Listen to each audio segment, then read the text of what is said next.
Friends, मेरा नाम है उत्कर्ष सिंह और मैं स्वागत करता हूँ आपका हमारे इस प्यार से चैनल संघर्ष पर। 2 दिन से हम लोगों ने मैथ्स में एक अमेजिंग क्वेश्चन लिया था, एक एलिमेंट पे, एक बायनोमियल थ्योरम पे। आज हम लोग एक सिंपल हार्मोनिक मोशन पे एक अमेजिंग क्वेश्चन लेते हैं। चलिए तो सिंपल हार्मोनिक मोशन पे हमारा क्या सवाल है?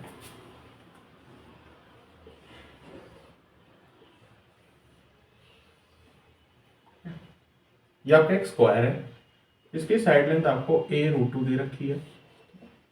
अब इसके मैं डायगोनल ड्रॉ कर देता हूँ।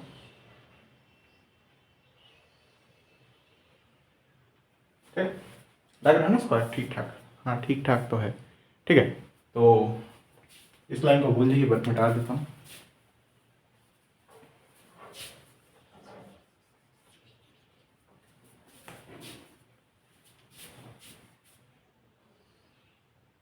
ठीक, तो यहाँ पे एक स्क्वायर है, ठीक, साइड लेंथ a√2 दे रखी है। अब एक इम्पॉर्टेंट पॉइंट क्या है कि यहाँ पे मैंने प्लस ई चार्ज रखा, यहाँ पे प्लस ई रखा, यहाँ पे प्लस ई रखा, यहाँ पे प्लस ई रखा और एक प्लस ई यहाँ पे रख दी, एकदम सेंटर ऑफ स्क्वायर कह लो, मीटिंग पॉइंट ऑफ डायगोनल कह लो। ठीक है, अब पहले तो आपको बताना क्या यहाँ पे ये इक्विलिब्रियम पे है कि नहीं है। अगर इक्विलिब्रियम पे है और मान लीजिए इक्विलिब्रियम पे, पहले तो आपको बताना है। फिर अगर मैंने अलोंग डायगोनल, कोई भी डायगोनल ले लीजिए, along any diagonal, along any diagonal छोटा सा डिस्प्लेसमेंट किया, very small displacement, very small displacement किया, तो आपको ये बताना है कि जो टाइम पीरियड होगा वो क्या होगा। चलिए ट्राई करिए। ऐसे ही एक सवाल आप लोगों ने बुक का नाम सुनो ना सुनो, एस एस क्रोटो बुक में था, उसमें स्प्रिंग बांध देते हैं, स्प्रिंग से एक ब्लॉक को ऐसे ही रखा जाता है। ये थोड़ा हट में अलग है, वैसा नहीं है लेकिन उसी से इंस्पायर्ड है।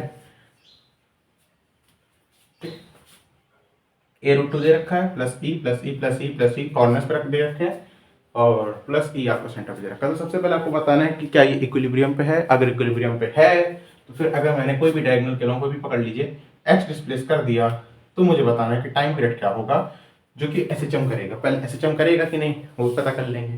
तो एसएचएम करेगा, तो क्वेश्चन में दे रखा है तो आपको इतना नहीं सोचना। चले चलिए तो इक्विलिब्रियम में देख लेते हैं। इसकी वजह से फोर्स कितनी लगेगी बाहर की तरफ, ठीक है, उतनी यहाँ से लगेगी, कैंसिल। इसकी वजह से बाहर की तरफ, इसकी वजह से उतनी यहाँ लगेगी, कैंसिल। मतलब इक्विलिब्रियम पे तो है भैया। चलो अब डिस्प्लेस कर लेते हैं। तो लेट्स से मैंने यहाँ से थोड़ा सा एक्स डिस्प्लेस कर दिया। अभी दिखाने के लिए आपको बड़ा लग रहा है लेकिन एक्स बहुत छोटा डिस्प्लेस किया, ठीक है। एक्स डिस्प्लेस कर दिया यानी कि पार्टिकल यहाँ पे, आप चाहे यहाँ कर दें, चाहे यहाँ कर दें, चाहे वहां कर दें, कोई दिक्कत नहीं है।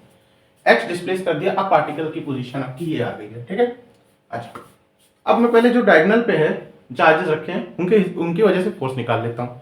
यानी क्या इसकी वजह से क्या निकलेगी, अच्छा ये a√2 है तो ये 45 डिग्री होगा, ये 45 डिग्री होगा और ये 90 डिग्री होगा। ये आप लोगों ने क्लास 10, मैंने क्लास 7 में पढ़ा था ये सब। हाँ, क्लास 7 में शायद पढ़ाया जाता है ये सब प्रॉपर्टीज आपको, ठीक है।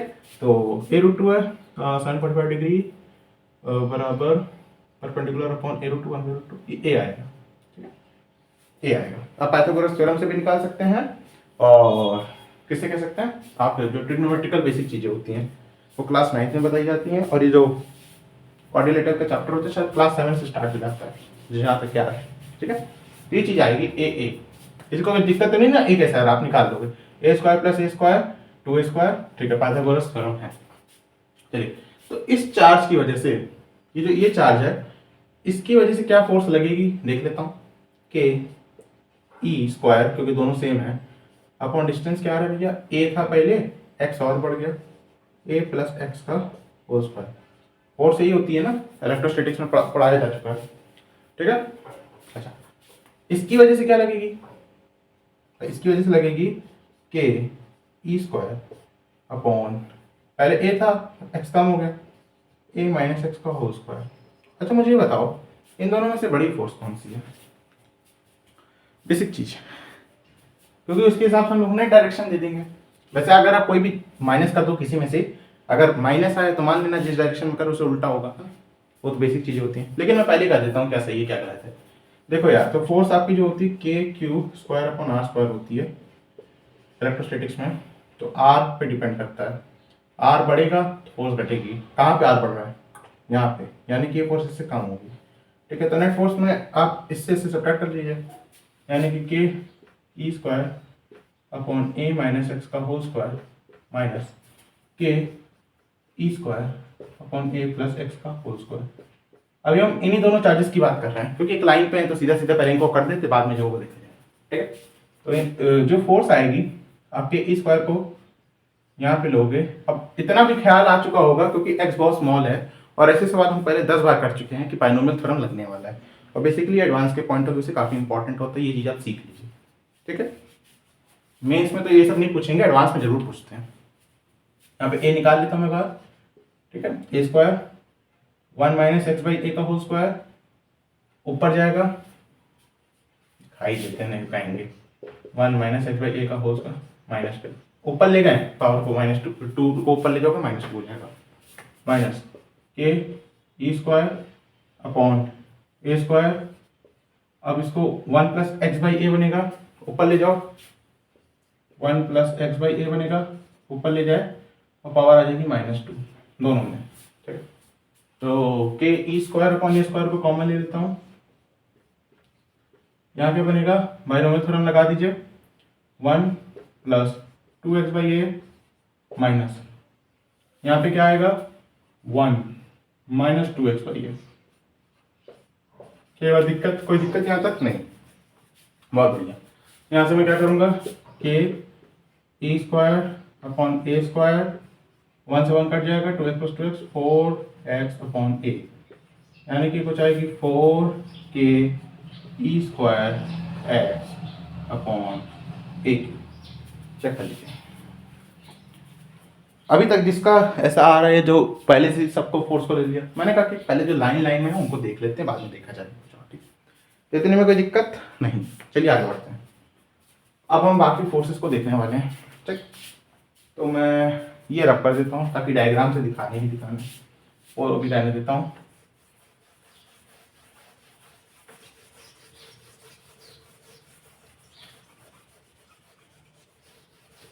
क्या है और डायग्राम में क्या दिखाना है भाई? 2 चार्ज पार्टिकल्स मैंने छोड़ दिए थे, क्यों मुझे बताते हैं।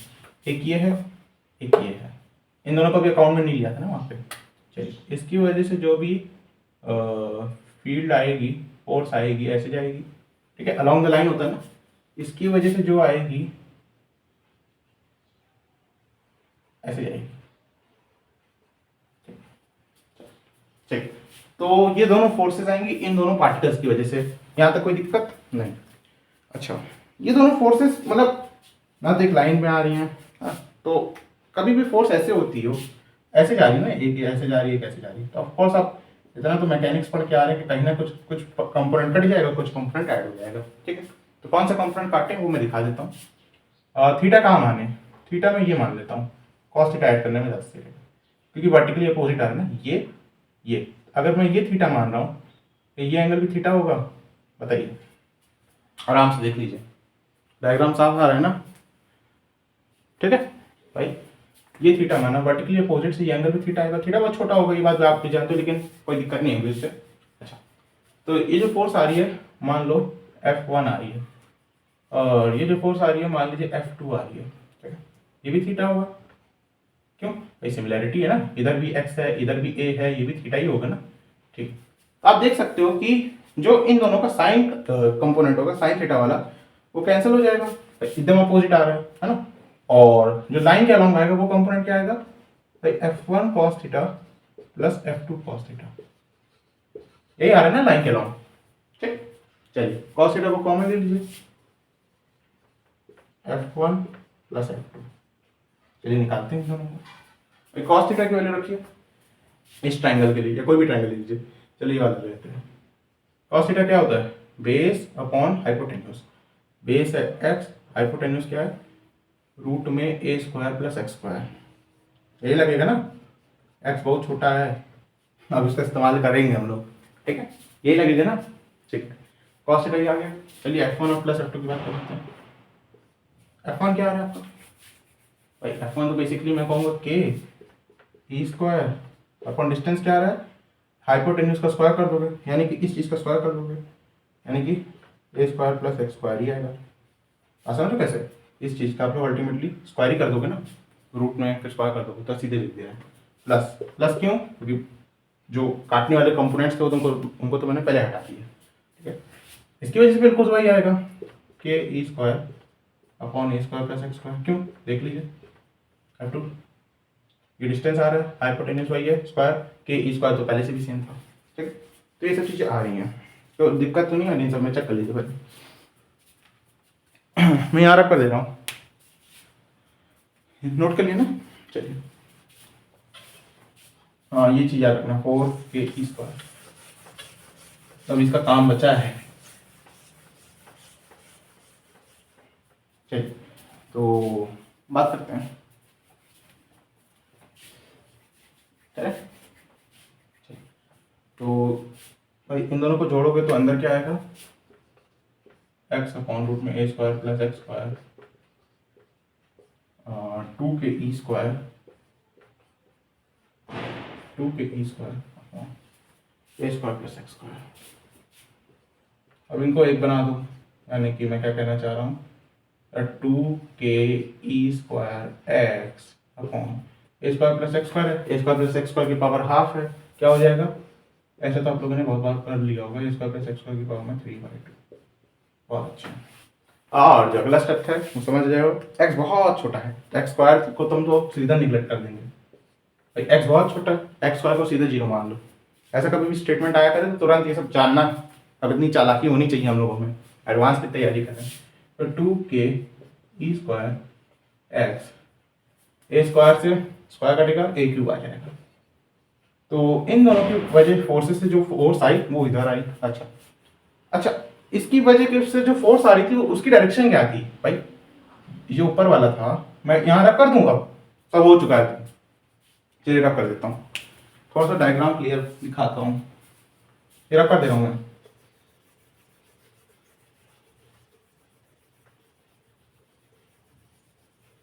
चलिए यहाँ से देखिएगा, हाँ जी। तो इस पार्टिकल की वजह से, इस चार्ज पार्टिकल की वजह से, इस चार्ज पार्टिकल की वजह से जो फोर्स आ रही थी आप लोगों ने देखा, इस अलॉन्ग आ रही है ना। अच्छा, इसकी और इसकी वजह से जो फोर्स आ रही थी वो किसके अलॉन्ग आ रही थी भाई, ज्यादा किसकी वजह से आ रही थी, अभी बताया, इसकी वजह से। ये कहाँ करेगा चार्ज पार्टिकल को, पीछे की तरफ धक्का देगा, तो इसकी वजह से जो फोर्स की डायरेक्शन आ रही थी वो इस तरफ आ रही थी, है ना। तो मतलब फोर्सेस की डायरेक्शन सेम नहीं आ रही है ना। तो अब सब्ट्रैक्ट करेंगे, चलिए सब्ट्रैक्ट करते हैं। यानी कि ये दोनों जो हैं अपोजिट हैं, यानी कि आप सब्ट्रैक्ट करोगे तो जो नेट फोर्स आएगी 4 के ई स्क्वायर एक्स अपॉन ए क्यूब माइनस 2 के ई स्क्वायर एक्स अपॉन ए क्यूब। तो नेट आंसर जो आएगा, मैं ये भी रख कर देता हूँ,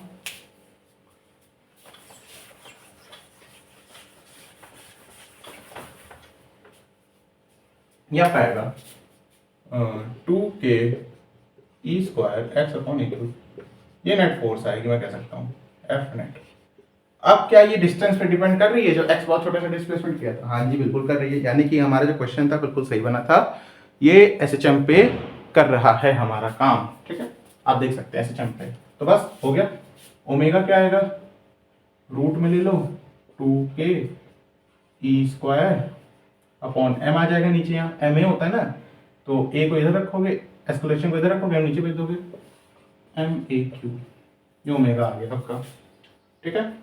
थोड़ा अच्छे से लिख लेते हैं, के की वैल्यू को रख के 1/4 पाई एप्सिलॉन नॉट आएगा, तो 4 2 कट जाएगा, तो E square upon 2 pi epsilon naught M A Q, या तो टाइम पीरियड क्या आएगा, टाइम पीरियड होता है 2 पाई बाय ओमेगा, ओमेगा को उल्टा कर दो 2 pi epsilon naught M A Q upon E square. चलिए ये आपका आंसर आ रहा है, कितना बढ़िया सवाल था ये। और ऐसे ही सवाल मैं बताता हूँ, क्रोटो बुक में था कि ऐसे ही आपका था, बस इसको आप लोग ऐसे टच करा रहे थे, समझ लो। एक ब्लॉक यहाँ रख देते हो, मैं बता रहा हूँ, और ऐसे कर रहे थे, बस यही क्रोटो बुक में था। यहाँ पे चार्ज से दिखा रहे हैं, क्रोटो बुक में स्प्रिंग से कनेक्ट कर देता, उसका भी बिल्कुल, उसको भी देखेंगे। उस सवाल मुझे एग्जैक्टली याद नहीं क्या था, ऐसे ही था कुछ, उसको भी ले आएंगे कभी, ठीक है। तो बिल्कुल ऐसे ही था, कंसेप्ट ये आपको पता है कि ऐसे ऐसे करना होता, वो भी कर लेंगे आराम से, ठीक है। ये आपका टाइम पीरियड आ रहा है, ओमेगा आ रहा है, फ्रीक्वेंसी निकाल सकते हैं। अब वो कुछ भी पूछे हम कर सकते हैं, क्योंकि हमारे पास बेसिकली कोई भी चीज टाइम पीरियड ही निकलवाती है आपसे, ठीक है। तो आप इन क्वेश्चंस को ट्राई करते रहिएगा, खेलते रहिएगा, हंसते रहिएगा, पढ़ते रहिएगा। ओम साई राम।